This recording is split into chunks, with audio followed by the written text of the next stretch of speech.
Prime Minister, Senator Thorpe just 20 minutes ago has blamed you for the extremists targeting her in that video.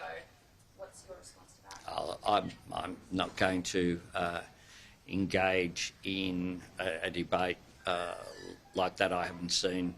Obviously, I've been at Wynnum before I was here, so I didn't see. I don't know what it was, an interview or something by Senator Thorpe. I'd just say that it's appropriate that people be respectful in this debate. I will continue to conduct myself respectfully. I will continue to campaign for a yes vote in this referendum, as I've been doing, talking with voters this morning. This is about just two things that we have an opportunity to do: to recognise the first Australians in our nation's founding document, and secondly, to do it in the form in which they have requested. Over 80% of Indigenous Australians will be voting yes in this referendum.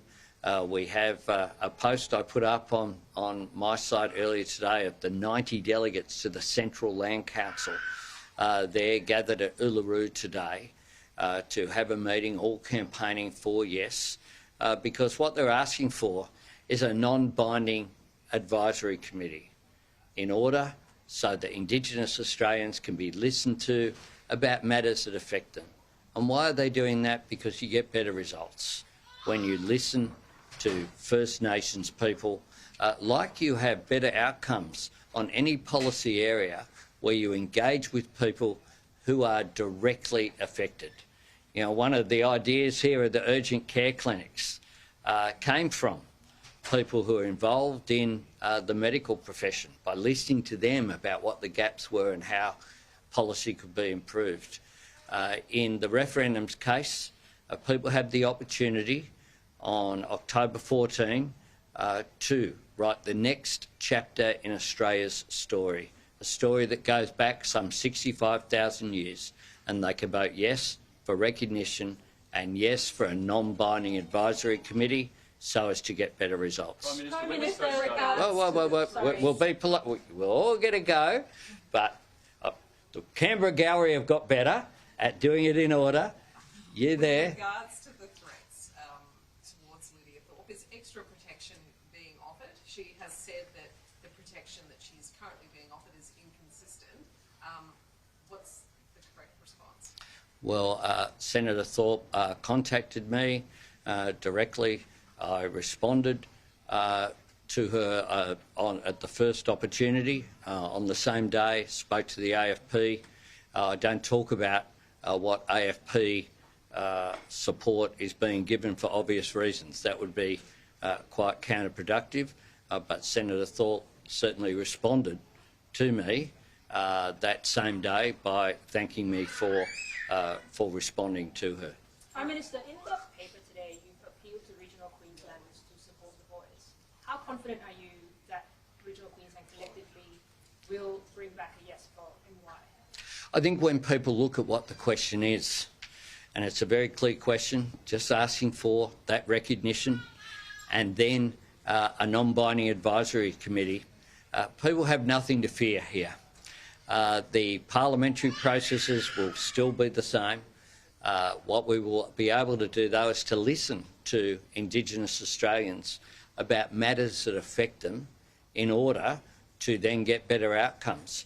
And when we look at programs that have been effective, such as some of the programs in Cape York that Noel Pearson and others are identified with, they're characterised by things that have come from the bottom up. One of the things about Queensland that I know is that when I've gone and spoken to local communities about what their needs are, that's when you've got better results. I remember years ago, the communities of Corumba and Normanton, at the time when we opened some of the projects up there as the infrastructure minister, there was an Indigenous mayor. We went out not so successfully fishing very early one morning up there. But the Ainslie River Bridge used to get washed away whenever there was a flooding event, and people had to chopper in health care and chopper in food. because those communities were isolated. The locals, not with respect the federal bureaucrats or the state bureaucrats, the locals said what we need to do is to build back properly the Ironsi River Bridge. We can do it effectively, we can do it efficiently in a way that it doesn't get washed away every time there is a major event.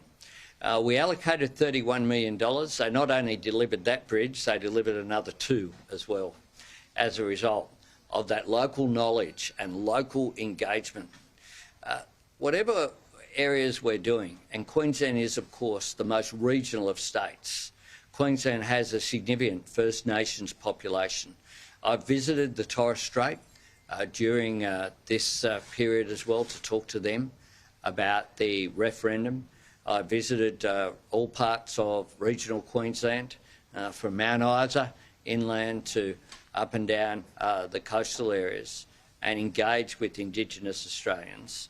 And I think that one of the things about Queensland is that people are aware of their local communities and local engagement. And I sincerely hope that Queenslanders vote yes over this week and next, leading up to next Saturday. Just at the polling booth at Wynnum, I was handing out with Steve Renouf, a great Bronco, a great Queensland State of Origin hero. Steve is very passionate. He's from Cherbourg, I think, where's he from? Mergen. He's from regional Queensland. Thank you for your assistance. And he's very passionate about this, as is, Mal Meninga and people who are out there who've thought these issues through, who understand that this is an incredible opportunity that we have. And people know that referendums, this is the first one that's come around this century, and we're almost a quarter of the way through. They don't come around all the time.